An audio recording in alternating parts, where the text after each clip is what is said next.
안녕하세요. 반갑습니다. 타점을 읽어준 남자 다잉남 시문입니다. 자, 오늘은 우리 XRP 관련해서 총 4가지 이야기를 해볼 겁니다. 첫 번째로 ETF 자금 얼마나 유입됐는가, 두 번째로 은행업 진출 무조건적인 호재인가 아니면 악재도 있는가, 그리고 세 번째인 고래들의 매집이 보인다고 하는데 우리 XRP 왜 움직이지 않는지, 그리고 마지막 네 번째로 상승의 조건이 5가지가 있다고 하는데 그 5단계에서 우리 XRP는 과연 몇 단계에 위치해 있고 이후의 흐름은 과연 어떻게 될 것인지, 그런 부분에 대해서 여러분들과 아주 자세하게 지금부터 이야기를 시작해 보도록 하겠습니다.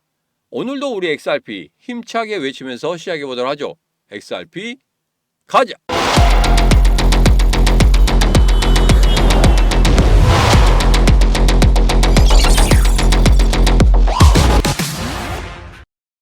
자, 우선은 4가지 이야기를 시작하기 전에 일봉을 잠깐 보고 가도록 하겠습니다. 자, 그리고 오늘 영상이 좀 길어질 수 있습니다. 좀 길다 싶으면 여러분들 1.5배속 정도에서 들으셔도 충분할 겁니다. 왜? 제가 말이 조금 느리니까 1.5배속으로 들으셔도 여러분 충분히 들으실 수 있을 거라고 생각합니다. 자, 그러면 일봉부터 시작해 보도록 하겠습니다.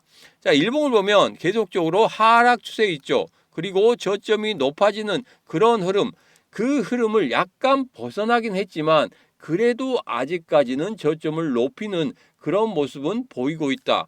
이내 여기서 반등을 해주면 상당히 좋겠다 이런 생각이 드는데 아직까지 끝나지 않은 게 하나 있습니다. 그 부분에 대해서는 제가 영상 끝부분에 왜 이렇게까지 눌리고 있는지 그런 부분에 대해서 아주 자세하게 제가 여러분들에게 말씀을 드리도록 하겠습니다.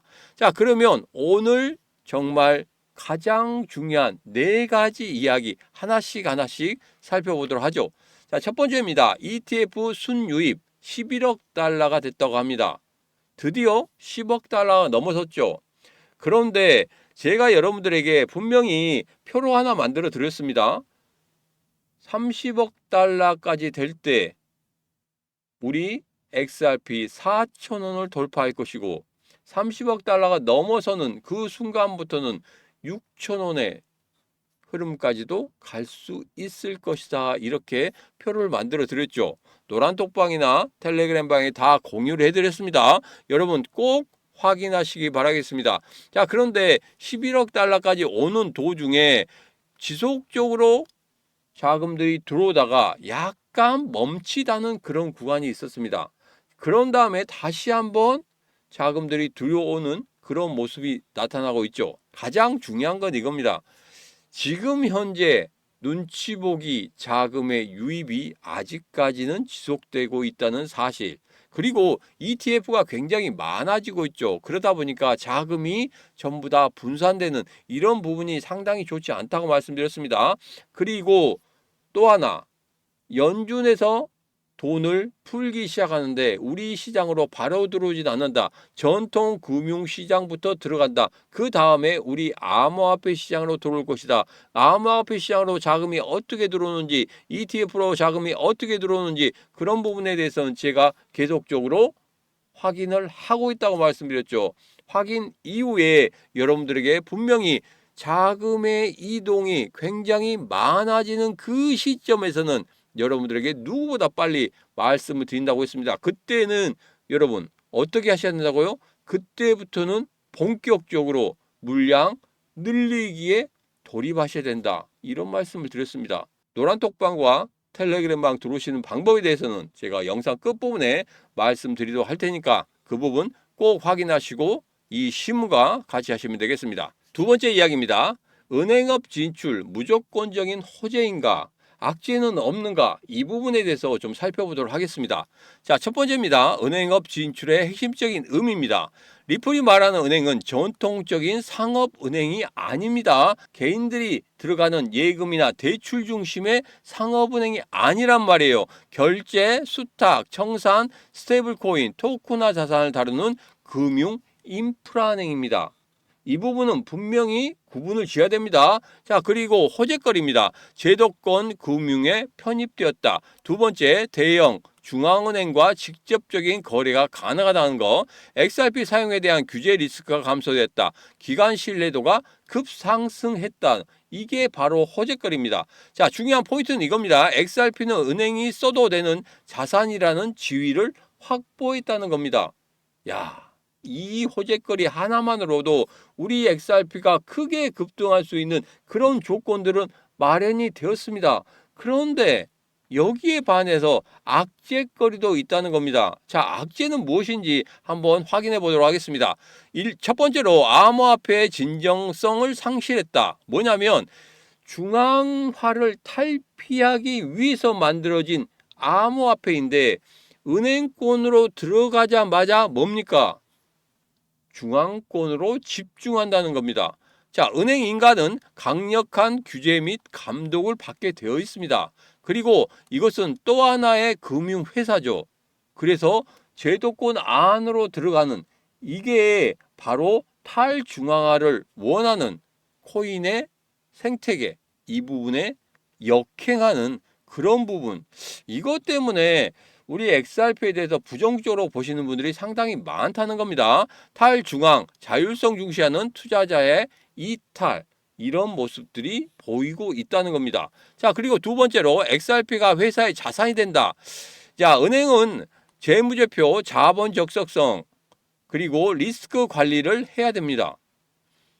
XRP 보유 및 사용이 리플의 영업자산으로 전락할 그런 형태가 발생될 수 있다는 거.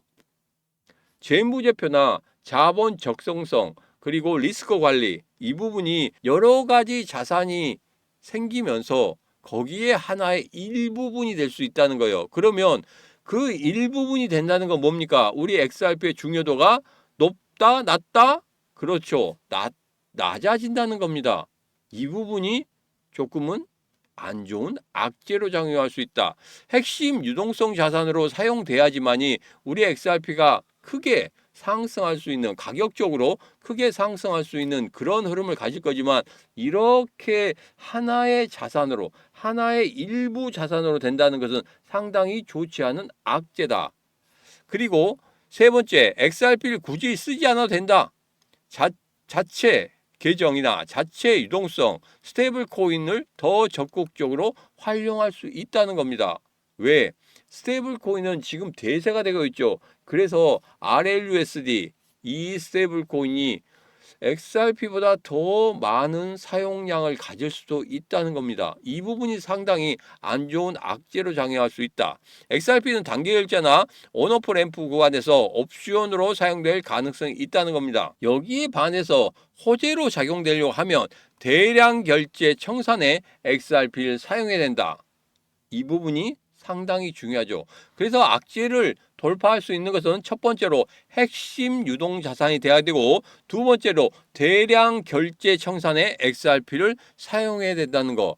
물론 갈링하우스가 XRP를 그대로 저기다 던져버리진 않을 겁니다. 그런데 가장 중요한 건 뭐냐면 시장에서 과연 XRP를 그렇게 대량으로 사용할 건지, 그리고 리플이 가지고 있는 XRP를 핵심 유동성 자산으로 시장에서 인정해 줄 것인지, 이 부분이 상당히 중요하다는 거예요. 갈링하우스는 그냥 XRP를 내치지는 않을 겁니다. 그런데 시장에서 어떻게 하느냐, 그 부분이 상당히 중요하죠. 그래서 우리는 그것을 살펴봐야 된다. 무조건적으로 은행업이 된다고 해서 무조건적인 호재거리는 아니다. 제가 왜 이런 말씀을 드리냐면, 그래도 현실적으로 지금 현재 이렇게 호재와 악재가 뚜렷이 나누어지고 있다는 이 부분에 대해서는 우리가 알고 넘어가야 된다는 소리입니다. 무조건적으로 은행업이 된다고 해서 야, 무조건적으로 호재거리야, 무조건적으로 갈 수 있어, 이것보다는 분명히 동전의 양면성이 있듯이 이렇게 호재와 악재, 우리는 꼭 살펴보고 가야 된다. 만약에 악재 쪽으로 간다고 하면 우리가 거기에서 XRP를 계속적으로 가지고 갈지 아니면 매도해야 될지, 이런 부분에 대해서 우리가 판단을 해야 되기 때문에 여러분들에게 호재와 악재를 나눠서 말씀드리는 거니까 다르게 야 이거 뭐 날마다 좋은 소리야 안 좋은 소리 하면서 안 좋은 소리 이렇게 듣기 싫은데 하는 거 아니냐 이렇게 말씀하신 분들이 있는데 알 것은 알아야 됩니다.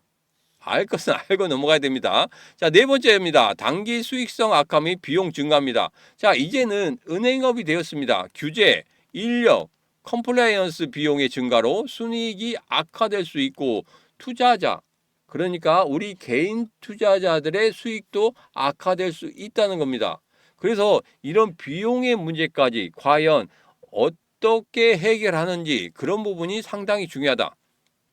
결론입니다. 리플의 은행업 진출은 리플은 호재입니다. 리플은 분명히 호재예요. 그러나 XRP는 조건부 호재라는 거. 왜? 악재가 이렇게 많다. 분명히 여기에서 악재를 돌파할 수 있는 두 가지가 있는데 핵심 유동성 자산으로 XRP가 사용돼야 되고 그리고 대량 결제 청산에 XRP가 사용돼야 된다는 이 두 가지는 우리가 꼭 확인을 해야 되는 그런 부분이다. 여러분 꼭 기억하시고 나중에 우리 XRP 그리고 리플 은행업 진출 이후에 어떻게 진행되는지 꼭 확인하셔야 됩니다. 거기에 따라서 우리 XRP가 더 크게 상승할 수 있는지 아니면 우리 XRP를 그냥 여기에서 눈물을 머금고 매도해야 되는지 이런 부분에 대해서는 우리가 이것을 보고 결정할 수 있겠다 이 말씀을 드리겠습니다. 자, 이런 모든 부분에 대해서는 제가 여러분들과 같이 하면서 분명히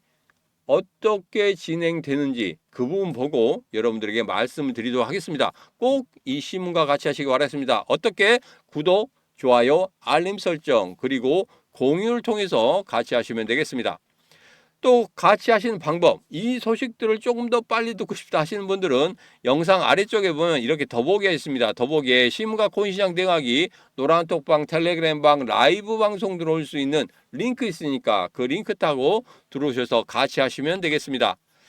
자, 고래들의 매수가 보인다 이렇게 이야기하고 있는데 제일 중요한 건 이겁니다. 고래들은 팔지 않고 있다. 그런데 최근에 7억 개가 이동을 했었고 그리고 최근에 또 다시 한번 5억 개가 이동하는 그런 모습을 보였습니다. 매도의 움직이냐? 아니, 그냥 계좌의 움직임이냐? 그러면 계좌끼 움직이는 그런 부분에 대해서는 어떻게 해석이 되고 고래들이 시장에다가 던지는 그 수량은 어떻게 해석이 되는지 그런 부분에 대해서 살펴보도록 하겠습니다. 첫 번째입니다. 거래가 사고 있는가? 대형 주소의 보유량 변화, 그 다음에 거래소의 입출금 방향, 세 번째로 하락 시 매수냐 투매냐 이 부분을 확인을 해야 됩니다.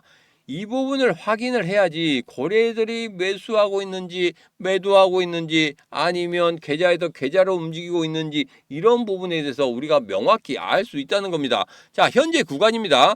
이벤트성 대량 지갑의 이동이 있었다. 지갑과 지갑 간의 이동만 확인된다는 겁니다. 총 12억 개가 움직였는데 계좌에서 계좌로 움직이는 그런 모습을 보였다. 자, 그런데 여기서 중요한 게 있습니다. 이전의 영상에서 제가 계좌에서 계좌로 움직이는 이런 부분에 대해서 말씀드렸는데 계좌에서 그러니까 구 계좌에서 신 계좌로 움직이는 이런 모습을 보이고 있습니다. 자, 이거 같은 건 뭐냐면 OTC 이동, 내부 지갑 재배치, 담보 유동성 관리입니다. 자, 이렇게 조금은 재배치하고 있고 담보 유동성 관리를 통해서 기존의 지갑에서 신규 지갑으로 이동하는 이런 모습들이 보이고 있다는 겁니다. 자, 그래서 대형 주소는 지속적인 유지, 줄어들지 않고 있다는 거. 결론은 뭐다? 매도가 보이지 않고 포트폴리오의 변화만 있을 뿐이다. 자, 고래는 매도하지 않고 있습니다. 누가 매도합니까? 제가 여러분들에게 정말 큰 송고래, 대왕고래들은 매도하고 있지 않지만 조막송고래들은 다 팔고 나갔다 이런 말씀 드렸죠. 그리고 거기에 플러스로 개인 투자자들의 매도세가 강하게 보이고 있다 이렇게 말씀드렸습니다. 고래들은 안 파는데, 그것도 조막송 고래가 아닌 대왕 고래는 안 팔고 있는데 왜 우리 개인 투자자들이 파냐 이겁니다. 그것은 상승의 5가지 조건 안에 들어 있습니다. 극심한 공포 단계, 여러분들에게 말씀드린 적 있죠. 오늘 이 5가지 단계에서 어떤 단계에 우리 XRP가 위치해 있는지 그 부분에 대해서 아주 자세하게 이야기를 해보도록 하겠습니다. 자, 상승 전 전형적인 패턴입니다. 총 5개 패턴이 있습니다. 자, 첫 번째는 장기간 횡보 또는 완만 급격한 하락이 나옵니다. 거래량도 감소하고 개인 관심이 급감하고 이제 다 끝났네 하는 분위기. 자, 이때가 고래가 조용히 물량을 모으기 시작하는 그런 구간이다. 지금 현재 어떻습니까? 급격한 하락을 보이고 있죠. 자, 여기서 말씀드린 급격한 하락, 그리고 거래량이 계속적으로 감소하고 있는 그런 모습을 보이고 있습니다. 거래량이 분명히 많이 터져야 된다 그랬는데 제가 만족하지는 않지만 이전의 거래량보다 약간 늘어나긴 했지만 그래도 거래량이 아직은 만족스럽지 않다는 말을 제가 매번 해오고 있었습니다. 거기에 대해서 개인의 관심이 점점 떨어지고 있죠. 왜? 급락을 하니까. 이렇게 급락을 하는데 누가 버틸 수 있고 누가 여기서 매수할 수 있겠습니까? 두 번째, 갑작스런 대량 이동입니다. 최근에 7억 개 이상 이동했죠. 그리고 또 제가 앞서 말씀드린 것과 같이 7억 개 이동 다음에 5억 개가 또 이동을 했습니다. 총 12억 개가 이동을 했죠. 고래가 팔려고 한다, 이런 이야기가 나오고 있고 리플의 보유 물량 풀린다, 이런 이야기가 나온다는 겁니다. 여러분, 리플에서 물량을 풀었습니까? 안 풀었죠. 고래가 팔려고 합니까? 고래가 팔려고 하는 모습이 안 보인다는 것은 앞에서 제가 말씀을 드렸습니다. 지갑과 지갑 간의 이동, 커스터디 변경입니다. 수탁 서비스 변경이란 말이에요. 이렇게 무언가 바꾸고 있는 그런 모습이 보일 뿐이지 여기에서 본격적인 매도가 나온다든지 그런 모습은 아니다. 차라리 고래들이 그냥 막 무조건적으로 매도했으면 좋겠다는 생각이 듭니다. 차라리 그러면 이렇게 하락하는 거 무슨 이유인지 명확히 아니까. 고래들이 던지니까 그래 그럼 나도 던져야지, 이렇게 명확히 던지겠는데 그게 아니니까 참 답답하죠. 그렇긴 하지만 여기서 제일 중요한 건 이겁니다. 고래들은 아직까지 물량을 던지고 있지 않다는 사실. 조막송 고래는 던집니다. 그러나 대왕고래는 던지고 있지 않다는 사실. 이게 가장 중요합니다. 가장 중요한 구간입니다. 거래소 입금 급증과 단기 급락, 지지선 이탈, 개인 손절, 이제 끝났구나 하는 극심한 공포라는 거예요. 이게 뭐냐면 지지선 계속적으로 이탈하고 있습니다. 이전의 저점까지 깨고 내려가는, 그리고 심리적인 지지선인 3,000선까지 깨고 내려가는 그런 모습들을 보였습니다. 이제까지 제가 만들어드린 그 지지선들 다 깨고 내려왔죠. 이제 여기에서 더 이상 지지선, 이전의 저점인 2,700원대까지 보고 있는 이유는 단지 이겁니다. 이전에 저점 찍었으니까 그 저점을 보고 있는 거예요. 그런데 제가 여러분들에게 말씀드린 정말 이 정도는 지켜야 된다는 그 지지선들 모두 다 깨고 내려갔죠. 이렇다 보니까 극심한 공포를 느낄 수밖에 없는 겁니다. 이러다가 1,000원, 아니 이전에 700원, 600원 거기까지 빠지는 거 아니야? 이런 생각이 그냥 머릿속에 가득 듭니다. 그렇긴 하지만 앞에서 말씀드렸죠. 분명히 5억 개, 그 다음에 7억 개, 총 12억 개가 움직였어도 매도의 흐름은 보이지 않았다는 거. 그래서 총 5개 단계에서 1, 2, 3단계는 어느 정도 지나온 그런 모습을 보이고 있습니다. 자, 이제는 4단계입니다. 느린 반등과 재차 눌림. 개인은 재차 매수 후 매도한다. 자, 여기서 떨어지다가 반등, 떨어지다가 반등. 이러니까 개인 투자자들이 올라가려고 하나? 뚫어내려고 하나? 하락 추세인데 하락 추세 상단을 뚫어내려고 하네? 매수. 또 빠지면 매도, 매수, 매도. 이런 식으로 해서 계속적으로 개인들이 지치게 만든다는 겁니다. 거래는 마지막 물량 수거입니다. 그리고 또 하나 중요한 게 있습니다. 저점을 지지하는 모습이 나와야 돼요. 그런데 아직 저점을 지지하는 모습이 나오고 있지 않죠. 자, 그런데 제일 중요한 게 있습니다. 이전에 2,700원대 찍고 나서 지금 현재 2,900원대까지 내려오는 그런 모습을 보여있는데, 이 저점을, 그러니까 어제도 말씀드렸어요. 2,900원을 계속적으로 지키는 모습을 보여준다고 하면 작년과 같은 그런 모습이 나타날 것이다. 어떤 모습인지는 잠시 후에 다시 한번 보도록 하겠습니다. 그래서 지금 우리 XRP의 단계는 어느 단계로 들어가고 있냐면, 이 4단계 저점을 지지하는 이 모습만 나온다고 하면 분명히 크게 상승할 수 있는 그런 자리를 마련해 놓을 수 있을 것이다. 이것은 제가 이전의 차트와 함께 비교를 하면서 여러분들에게 말씀을 드리도록 하겠습니다. 다섯 번째는 재료 없이 상승하는 겁니다. 거래량 급증, 그 다음에 연속적인 양봉의 출현.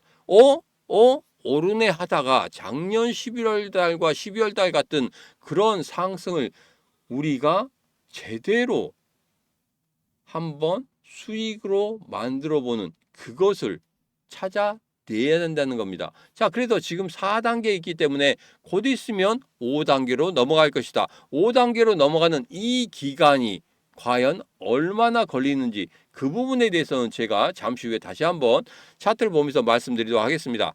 자, 그래서 여기다 가장 중요한 거는, 마지막으로 가장 중요한 건 이겁니다. 동시에 나와야 되는 흐름이 있습니다. 이게 동시에 나와야지 이게 본격적으로 상승하는 급등의 구간이구나 이렇게 알 수 있는데, 이게 하나씩 따로따로 나온다고 하면 본격적인 상승의 구간에 들어설 수 없다는 겁니다. 자, 그래서 동시에 나와야 되는 흐름 4가지가 있는데, 그 4가지 다시 한번 정리해 보도록 하겠습니다. 첫 번째로 거래소 입금이 급증돼야 된다. 1에서 3회 정도 들어와야 됩니다. 그 다음에 정상화가 이루어져야 돼요. 갑자기 이런 입금의 급증이 나온다는 것은 뭐냐면, 매도세가 한 번 더 축축축축 나올 수 있다는 겁니다. 그 이후에 다시 한번 이 거래소로 들어오는 입금량이 이전의 흐름과 똑같아지는 거. 왜 1에서 3회 일시적으로 들어오느냐? 그것은 마지막으로 우리 개인 투자자들에게 극심한 공포를 만들어 주려고 하는 겁니다. 그래서 마지막 단계예요. 마지막 단계인 4단계에서 그 현상이 발생된다는 겁니다. 그리고 두 번째는 거래 주소수가 감소하지 않아야 된다. 지금 현재 주소수는 감소하지 않고 있죠. 매도하고 있지 않습니다. 자, 그리고 개인 주소수는 감소해야 됩니다. 지금 현재 개인 주소수는 감소하고 있죠. 그리고 마지막으로 파생시장의 숏이 증가해야 됩니다. 지금 파생시장에 숏이 증가하고 있다는 그런 이야기가 나오고 있죠. 여러분 기사 보셨죠? 그 기사 제가 노란톡방이나 텔레그램방에 올려드렸습니다. 그래서 지금 이 4가지 중에서 두 번째와 세 번째는 명확하고, 네 번째 숏 증가하고 있는 이런 모습들은 나오고 있고, 그리고 첫 번째 일시적으로 다시 한번 물량 내놓으면서 눌리는 그런 모습을 한 번 더 나타낼 수 있다는 겁니다. 그래서 첫 번째 물량이 어떻게 나오느냐, 이 부분인데, 아마도 제 생각에는 19일 일본의 금리 인상, 이때 한 번 더 극심한 공포를 만들기 위한 그런 매도세가 나오지 않겠느냐, 저는 그렇게 예상을 하고 있습니다. 그 흐름들은 꼭 살펴보셔야 됩니다. 누구랑 같이? 이 신문과 같이 꼭 살펴보시면 되겠습니다. 자, 결론입니다. 가장 무너진 것처럼 보일 때가 고래에게는 최고의 기회다. 지금 가장 무너지게 보일 때입니다. 이때가 우리에겐 최고의 기회가 될 수가 있다. 자, 그러면 비교를 해보겠습니다. 작년이죠. 2024년 본격적으로 11월 달, 12월 달에 급등하기 전에 그런 흐름입니다. 자, 여기 보면 첫 번째로 급격한 하락이 있었습니다. 그리고 지지선을 이탈했어요. 왜? 전 저점까지 이탈하는 그런 모습을 나타냈습니다. 이때도 거의 마이너스 50% 이상의 급락을 보여던 때예요.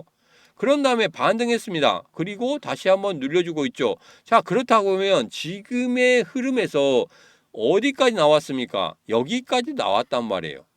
여기까지 나왔습니다. 그러면 이제 반등과 눌림이 나올 차례겠죠.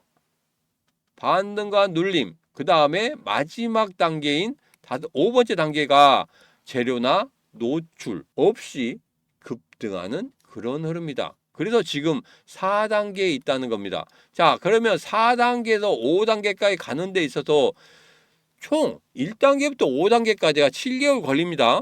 그런데 4단계에서 5단계까지 가는 이 구간이 보통 2개월에서 3개월 정도 걸립니다.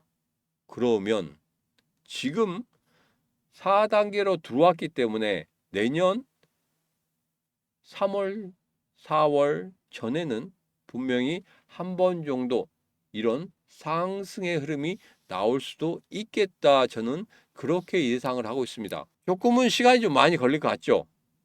물론 저만의 예측입니다. 이게 뭐 이전에 그 차트랑 정확히 맞아 들어가서 이 구간까지 정확히 맞아 들어간다고 하면 더없이 좋긴 하겠지만 결론적으로는 이겁니다. 지금 현재 제가 말씀드린 대로 상승의 5단계 중에서 4단계에 진입해 있습니다. 4단계에 진입해 있기 때문에 이런 극심한 공포 속에서 제가 여러분들에게 아무리 좋은 소리를 하고 아무리 나쁜 소리를 하더라도 여러분 귀에는 들어오지 않을 겁니다. 그런데 가장 중요한 것은 분명 2026년도에는 분명 우리들에게 진짜 우리 엑스알프에서 수익을 안겨다 줄 수 있을 거라는 이 믿음 하나만큼은 변함이 없다는 겁니다. 그것은 변함이 없습니다. 저는 그렇게 예상을 하고 있고 앞으로도 그런 흐름을 가져갈 것이다. 이렇게 저는 예상을 하고 있습니다. 이제는 일봉을 보면서 다시 한번 정리를 하도록 하겠습니다. 앞에서 말씀드린 총 4가지 여러분들 다 그때그때마다 결론을 말씀드렸기 때문에 더 이상 말씀 안 드려도 되겠죠. 여기서 가장 중요한 건 이겁니다. 아직까지도 눌리고 있는 그런 모습은 보이고 있지만 그래도 저점은 계속적으로 높아지고 있는 그런 모습은 보이고 있고 그리고 아주 악재로 작용하는 그런 흐름이 나오더라도 제 생각에는 2,700원 이하로 내려가지 않을 거라는 그런 생각은 하고 있습니다. 그렇게 예상을 하고 있습니다. 시장이 더 안 좋아지는 것은 없을 겁니다. 마지막으로 이번 주 발표되는 CPI 지표, 그 다음에 실업률, 일본의 금리 인하. 자, 이 부분이 악재로 작용할 수 있습니다. 그러나 우리들이 분명한 건 있습니다. 이 흐름들을 모두 다 다시 한번 확인을 해야 되고 그리고 그 이후에 분명 흐름이 나빠지지는 않을 거예요. 근데 최고 좀 마음에 걸리는 것은 일본의 금리 인상이겠죠. 여기만 끝나고 나면 여러분 더 이상 악재는 없을 거라고 생각합니다. 1월 달에 금리 동결이 된다고 해도 시장은 그렇게 큰 악재로 받아들이지 않을 거예요. 왜? 3번의 연달아서 금리 인하가 만들어진 이후에 한 번 정도는 쉬어가야 되겠죠. 그래야지 연준에서도 숨통이 트일 거 아닙니까? 나름대로 그렇습니다. 연달아 3번 금리 인하한 것에 대해서 자기들이 너무나 잘못하고 있다는 것을 시인하기 때문에 한 번 정도는 금리 동결을 하고 가야 된다는 것은 시장도 어느 정도 인정할 거란 말이에요. 그렇기 때문에 그것은 커다란 악재가 되지 않을 겁니다. 그렇긴 하지만 마지막 악재는 아마도 일본의 금리 인상이 되지 않을까. 그 이후에는 얘가 여러분들 말씀드렸죠. 트럼프 분명히 중간 선거 전까지는 아무런 것도 하지 않을 것이다. 중국과 정말 좋은 사이가 되려고 노력할 것이다. 왜? 물가, 인플레이션을 잡아야 되기 때문에. 그죠? 노동시장이 점차적으로 좋아지는 그런 흐름들을 보이고 있다고 파월이 이야기했기 때문에. 그래서 어느 정도는 1월 달에 금리 동결로 가고 3월 달에 금리 인하로 간다고 하면 정말 또 좋은 시나리오가 나올 수도 있다는 겁니다. 그래서 이제 악재는 다 끝나지 않았나 저는 그렇게 보고 있습니다. 자, 그래서 이번 주 화, 목, 금요일에 제가 라이브 방송합니다. 이 라이브 방송 여러분 꼭 들으시고 난 이후에 시장의 흐름 이 신문과 같이 확인을 해보시면 되겠습니다. 확인하신 방법은 간단합니다. 지금 바로 영상 아래쪽에 보면 이렇게 더보기에 있습니다. 더보기에 신문과 콘시장 대응하기, 노란톡방, 텔레그램방, 라이브 방송 들어올 수 있는 링크 있습니다. 그 링크 따고 들어오셔서 이 신문과 같이 하시면 되겠습니다. 오늘의 영상은 여기까지입니다. 오늘의 영상 마음에 드셨다 생각하시면 구독, 좋아요, 알림 설정, 그리고 공유를 통해서 이 신문과 같이 하시면 되겠습니다. 오늘도 언제나 당신 편 타점을 읽어준 남자 다익남 시문이었습니다.